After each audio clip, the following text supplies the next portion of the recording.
a little 4th of July music, Maestro. I'm playing. I'll make it a little louder. Is that loud? Actually, you could pump it up a little bit. Go ahead.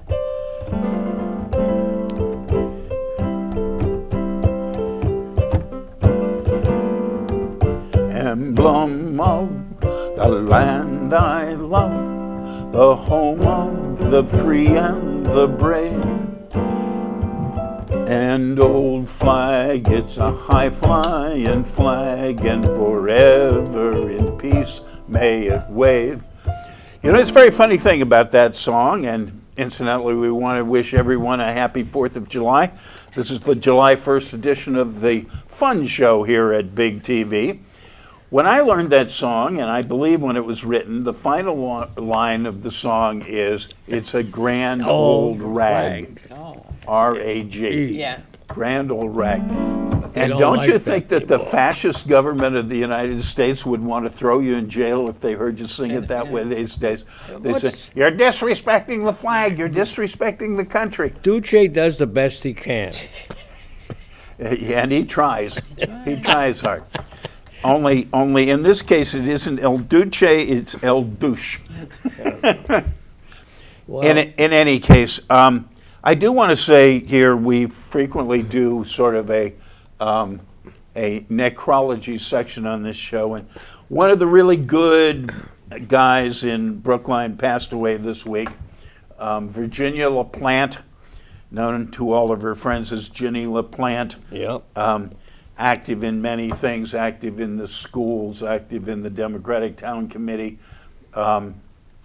active in Brookline Kesselwaukee. Kesselwaukee, One thing and another, and a Okay. very classy, fine lady, and we say a fond farewell to Ginny LaPlante. She's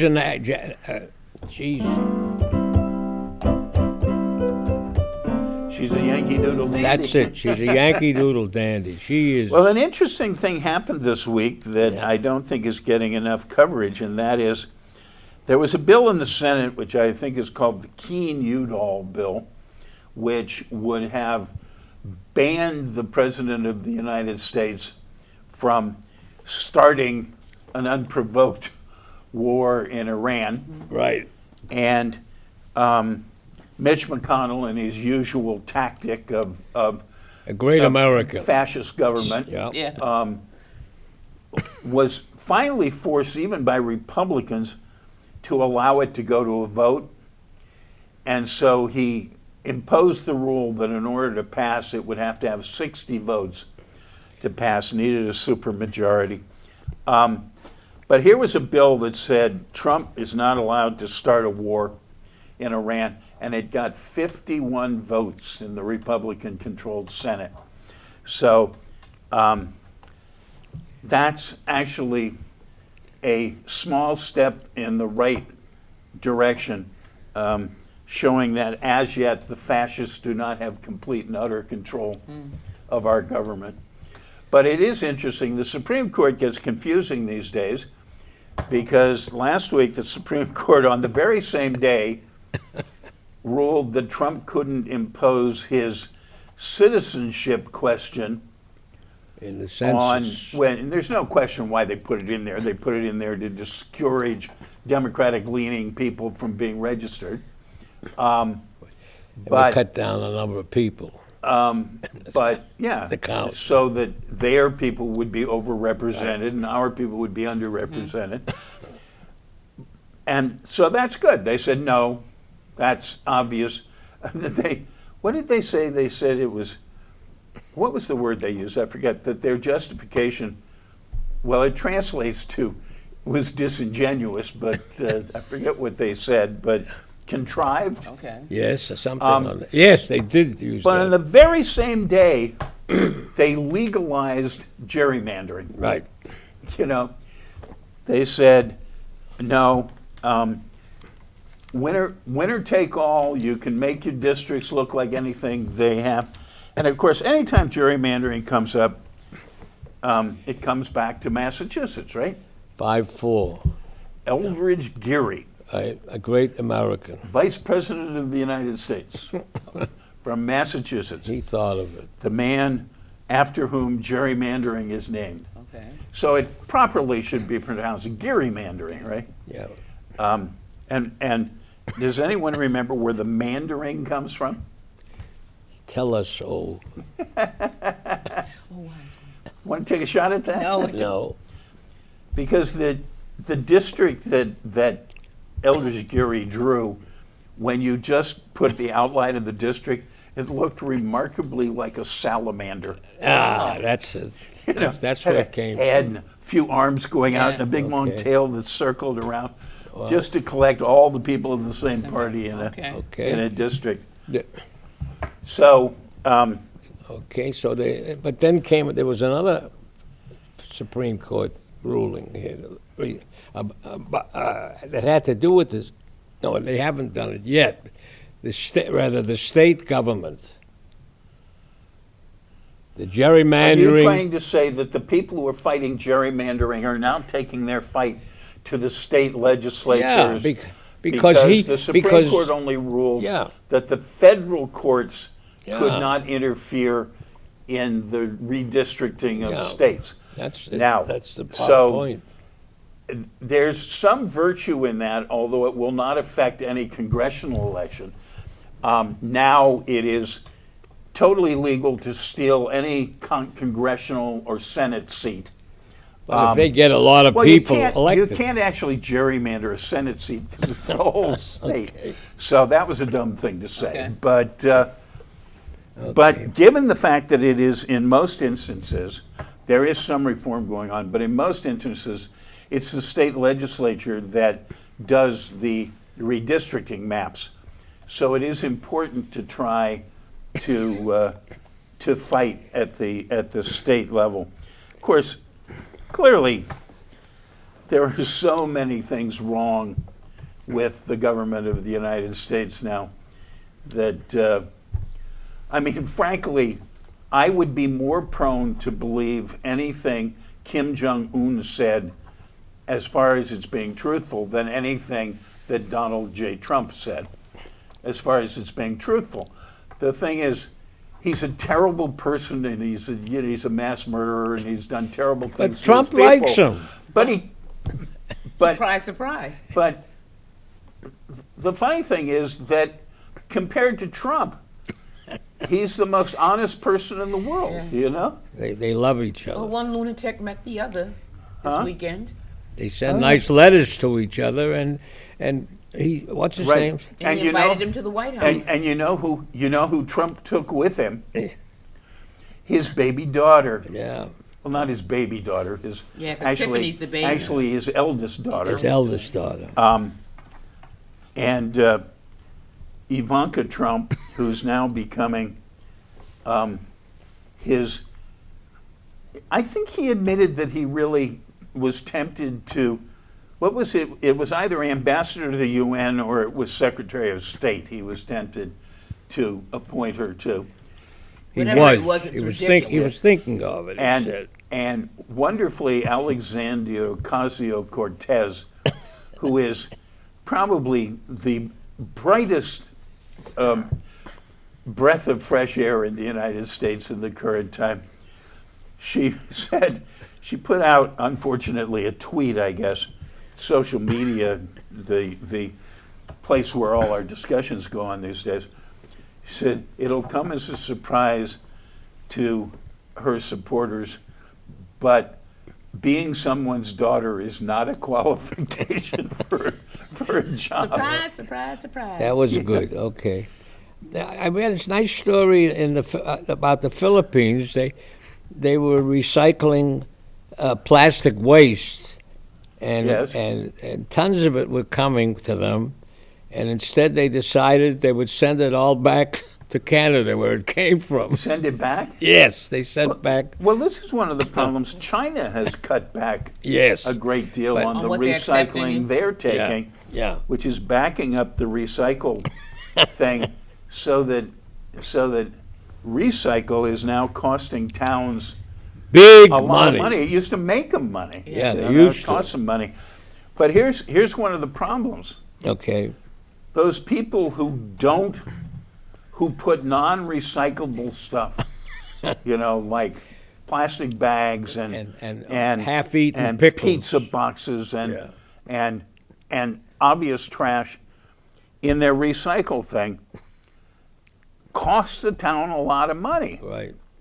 Because Well, I'm paying all those taxes. I Don't can they throw a half-eaten pickle in there. I don't care. But don't they have people in some towns going around looking in them and making notes? They do, and they do that. They do that now. I've noticed a couple of the blue barrels on my street with little warning stickers on them that say, I don't think people the do it to be contents of malicious. this bucket. They don't understand well, partially they don't understand don't. it. because they have like the special P. But I see the college students coming out with their trash bag and throwing it in a blue bucket all Yes, the time. I do too. I I saw mean, it. I used that's to. not trying to understand and failing it to isn't. understand. That's It's like not. not giving a damn. Yeah, You know. But anyway, so recycling is probably not going to save us as much as. Did you see that? Did you folks watch that? The big show that we had on television this past week. They called them debates, sir. But it's hardly a debate, really. They were yelling at each When other, you so have- I don't think that's a debate. Well, the first one they did very, very little of that. Well, Yeah. Very little they yelling at. didn't have the heavy hitters in the first one. They had one, I think. I forget. Basically, they sort of did have one. They had Yes. Warren, I think, was the one. But when are they going to weed this thing down from 20 to only 10? I think September. Oh, okay. You got to ask the, I the think- Democratic National Committee. I think September, and it's a real kleptic because I'm glad they're trying something, but there's no precedent for what they're trying. So it's a combination of how many donors you have and what your polling figures are. And now, as a surprise to me, clearly the thing to put how many donors was to counter the fact that polling is, slanted heavily towards name recognition, right? You're somebody who was, a governor of a small state who hardly anybody's heard of, or you're the former two-term vice president of the United States. Yeah. And so it can't just be polling, if it's going to be an open process. Also, if you're going to get any diversity, right? Yeah. On the other hand, the diverse candidates at the present moment, which is African American and Hispanic and Caucasians. Asian, which it's nice that we have all of those people. But now, much to my surprise, they're complaining that the contributors number is a handicap to them. Well, I'm sure the first suggestion was how much money had you raised, right? And they didn't want to go that way because that favors the person like the former two-term vice president of the United States who's going to get, 1% money and corporate money and, big donors. So since we like to think that we're a grassroots government and a grassroots party, so it turns out there's no way to satisfy people. No. No, there I is. mean, but they've made it a combination of you got to be polling at least 2%, which seems like a fairly low bar. Yeah. And you've got to have some number. I think it's 650,000 or something contributors. Our listeners are getting lost. A lot of numbers you're giving. But here's one of the unfortunate things. Some of these like mid-level, not totally ridiculous, like that self-improvement guru woman who was in the second one. I don't even know her name. But some of the, Oh, Williamson? Huh? You talking about Williamson? Yeah. Marianne Williamson. Oh, Yeah. okay. but I like her. You know, that's always a good test. If Michael says If he he likes likes a it. candidate, don't vote for them. The people are laughing over at the theater there, the show. But Garden House, they're all laughing. here's Okay. some of these mid-level candidates have spent up to 47% of the money they've raised so far on online ads trying to get more donors. Yeah. So they can get, they say, send us $3. We need the numbers. And rather than, I get a lot of emails from these people, and rather than the thing that says, I believe in this and this is why I can beat Trump and support gay rights or peace in the world or something, it's we need 300 more donors by Tuesday kind of stuff. All right, And there you are. every time you come up with a system, there's something that goes Yeah, wrong with it. and, But I mean, but I was. how would you winnow them down? That's just it. Like you were saying, what procedure are you going to use? Because certain things are going to. First off, they need to make sense for what they're Right. looking at, and actually to have some kind of a history, a background in what they've done. I mean, there's Wait a no minute, precedent. The only precedent there is the many years that you had to get nominating signatures, and there was Yeah, a level of how many signatures you had to get. You're losing our audience. No, I'm not. Yes, you are. There's people who are interested. All right. Good evening, ladies and gentlemen, and welcome once again to the fun show here at Big TV. It is now time for the Big TV Unrehearsed Thespian Society's presentation for this evening. Incidentally, folks, you like my Stars and I like Stripes it. Very braces here patriotic. today. Happy 4th of July. Happy. This comes out of skimmed nearly off the top of the vault. It comes from that nostalgic year of 2008, when we like had that just year. elected a new president who didn't embarrass us all. I know. And it is appropriately, therefore, called, with a reference to Disney movies, A Spoonful of Sugar. Action. Hey, listen, do you ever read to your grandchildren? Why? Kids like us to read to them. And there's plenty in the papers. Politics is pretty dry stuff. President-elect Obama picking cabinet members. Well, he says one president is enough. Maybe that's overstated from Bonnie Frank. And the Detroit Three asked Congress for more money. Let them eat cake. Not amusing. Anyway, those aren't fairy tales. Get them from their teachers, though. Those tales are metaphors for lessons.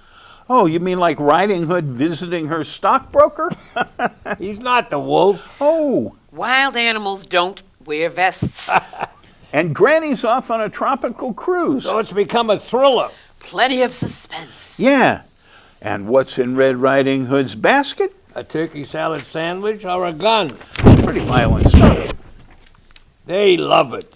Those video games. So, Riding Hood wants to know exactly where Granny is. Granny never wears a fur coat to bed. It doesn't smell right. Probably because Wolf hated bathing or showers. Where's Granny? Asks Riding Hood. She had to sign up for her unemployment, barks Wolf. That doesn't sound right. She's retired. Well, they changed the rules, girl. The girlies in here. That doesn't sound like my grandma. Okay. How about a problem with her Medicare coverage? I don't think your Granny, says Hood. Go ahead. Just then, a little pig shouts a warning through the window. Run for your life, it's the big bad wolf. Riding Hood doesn't bat an eye. Pulls out the gun and clocks that wicked wolf. Does that have anything to do with congressional oversight? But don't you know? But the guys from Detroit better be careful. Well, I like that ending better. You mean better than Goldilocks and the Three Bears? I forgot who got to eat all the porridge. Probably someone at Goldman Sachs. Don't worry about Goldilocks. She flees from New York and changes her name. I understand her Social Security card now reads Rapunzel Schwartz. They wouldn't search for her with that name. except she forgot the wig. You're absolutely right. She's left those long golden locks. You can't be too careful. Do you think the transition team would approve of this? I don't know, but Harvard's Larry Summers would observe that it's very far-fetched. He's a worldly guy. What about the soon-to-be First Lady? Well, she wouldn't have to explain it to her daughters. It's just good-natured fun. They may even make up better ones. Oh, you mean stories? Sure, ones with morals. Think they'll get this at their new school? Perhaps Cinderella. Yeah, but now the prince is a white-collar guy. Well, velvet-eyed hazard. But Cindy wouldn't have a gown for the ball. And the fairy godmother has to take her to a D.C. thrift store. And phones for a stretch limo. But she loses the slipper running away. Yes, they forgot to turn the clock back. Sure, for daylight saving. So the prince catches up to her. No, good idea, but the mean sisters trip him. Cindy likes the thrift store business. Opens up a chain of them with all that new credit. Oh, yeah, from Ben Bernanke's Fed. And the prince likes a bargain, too. Gets a pair of boots and recognizes Cindy. So her sisters have to take over the business. It's non-union. Shh. And everybody lives happily ever after. No, I'm sorry, friends, we're in a recession. Still, we can repair bridges, fix highways, and renovate old schools. But families are being evicted from their homes. Well, that's reality. There's still hope. You have to be creative. Got to make some changes. Whatever works. We're committed. That's why President Obama has been seeking the best and the brightest. And then there's Jack and the Beanstalk. I remember that. His mother sends him to sell their cow. Times are tough. He sells the car for some magic beans. A nice guy, but a little naive, simple. The scam artist figured he had a live one. So Jack goes home and tells the truth. And his angry mom tosses the beans right out the window. And overnight grows a huge beanstalk. But brave Jack climbs up and avoids the sleeping giant. And he returns with the goose that lays golden eggs and a harp. Say, this is about our real estate bubble. Well, it's possible. I told you there's always a moral to these stories. Yeah, Rapunzel opened a pizza stand next to the castle. And made some money selling swatches of her hair. And what about Jack? With all those golden eggs, he became a philanthropist. Concerned for the middle class. Wise guy. So, he built museums. Libraries were going out of style anyway. Well, and museums charged admission and had dining. Jobs meant people could shop again. Laissez-faire. Free markets.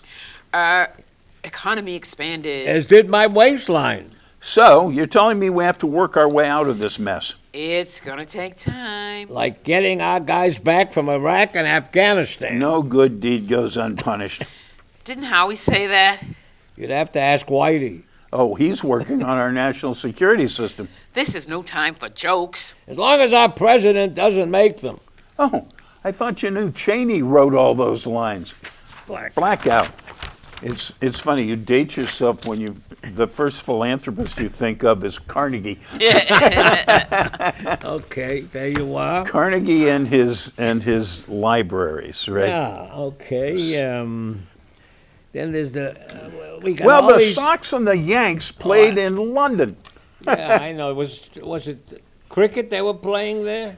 Well, Football. Apparently, from what I hear, the background was so hard that everybody had a really hard time seeing the ball. But on the other hand, they scored like 190 runs or I know. something. Excuses. They always make excuses, you know. Well, we have no pitchers apparently.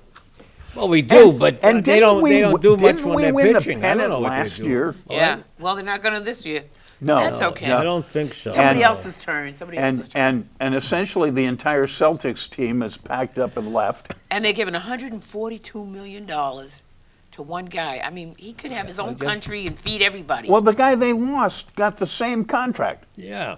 $140 million for 4 years. Right. $141 million for 4 years. I mean, what kind of trade is that? You know, Well, he didn't want to play here I was gonna say, anymore. he just didn't want that's to be all. here anymore. He didn't want to play I don't here know why he was so disgruntled. no, that's interesting. Because Why he is was, that? that's what I'm saying. I don't know why he was so unhappy. Was he ticked off? Oh, and we're going to have a female assistant coach. That turned Yes, him they are off? going to have No, a female. I'm just saying that's something else gonna interesting. I have wanted to one. get that in there. And where did he go? Brooklyn. Yeah. Yes. Oh, yeah. Okay. I was going to ask you about, you were in the Boston schools when this thing came up. Senator Harris accused, what's his name, Biden of not doing much about Not supporting busing. No, oh, yeah. busing. Yeah, well, I mean, back when dinosaurs roamed the earth, they had what they call the open door policy. good Where, line. where Boston tried to avoid busing. Yeah, okay. So Well, It's so funny because you tell me busing didn't start until 1974, and Right. I remember it as being it was going on before so that, much too. earlier. you know. it wasn't. There wasn't official the yellow buses We because didn't I have the- bused myself to Dorchester. It's when the judge I got on the showed up. MBTA with my little card. Arthur Garrity. Yes. He was a Arthur- good man. Arthur he Garrity. did his best, but it was too much. He Of course, couldn't it's, handle you know, the funny thing is that in your open door policy, kids were being, let's face it, black kids were being bused to like West Roxbury. Right. And on the way, they were passing 3 all-white schools Going to that had East- more empty seats But than they- the kids being bused past. No, but that was busing. But with the open door policy, what they did was they allowed you to, from a list, pick one of. You could pick 3 schools. And then they picked which one you got. Yeah, you know, Right. they went to see how the numbers were. Because But they the said- one that I went to, like I said, my buddy who sat behind me for 3 years was from South Boston, you know? Right, a good friend. But the fact is that, you know, it got away from obviously they did everything. They did everything in their power. I remember that when busing was imposed, if you had taken the map of Boston school districts from the previous year and rotated every district 90 degrees, 80% of them would have been balanced. Talk about gerrymandering. They had gerrymandered the Yeah. schools. I mean, they literally only had to take, no kid on average would have been one step further from their neighborhood school One of the than, things. than they were. But was- rather than do that, Well, because then that would have been admitting that busing would work, or they didn't want to admit Senator that. Harris was right on it. That's what she brought up. But he our former vice president, he had nothing to say about the whole thing. well, he had ducked. to say, but it didn't make sense. Oh, well, that's what You know, he said, well, that's what your city council. In other words, he tried to say that he supported volunteer busing, Yeah. but not imposed busing, which is great. That's like saying you supported volunteering voting in Mississippi in 1954. No, right? I'm not. We anyway, had I'm proven not, that volunteering I'm not buying doesn't do it. a keyless car. That's all I know. what? I'm He's not buying a keyless car. keyless car. And you know why. Well, you know, you still got to remember to turn it off. There's Yeah. people. But if you don't, There's people who pull their car into their garage, Yes, they and they do. think it's going to be a cold night, so they leave the Yeah. car running. yes, know, goodbye. People don't really think much about carbon monoxide. Then we discovered that Mookie Betts Oh, yes. He got hugged. He has is royal- related his to royal Meghan Markle. connections. Yes, He said yes. 1/18th. He said. 1/18th? Yeah. Or you're my 18th cousin or something Yes, like that's that? what he said. Whatever it is. 1/18th. All right, ladies and gentlemen, have a happy and a safe 4th of July. We will see you next week, same time, July same 8th. station. Good evening from the Fun Show here at Big TV.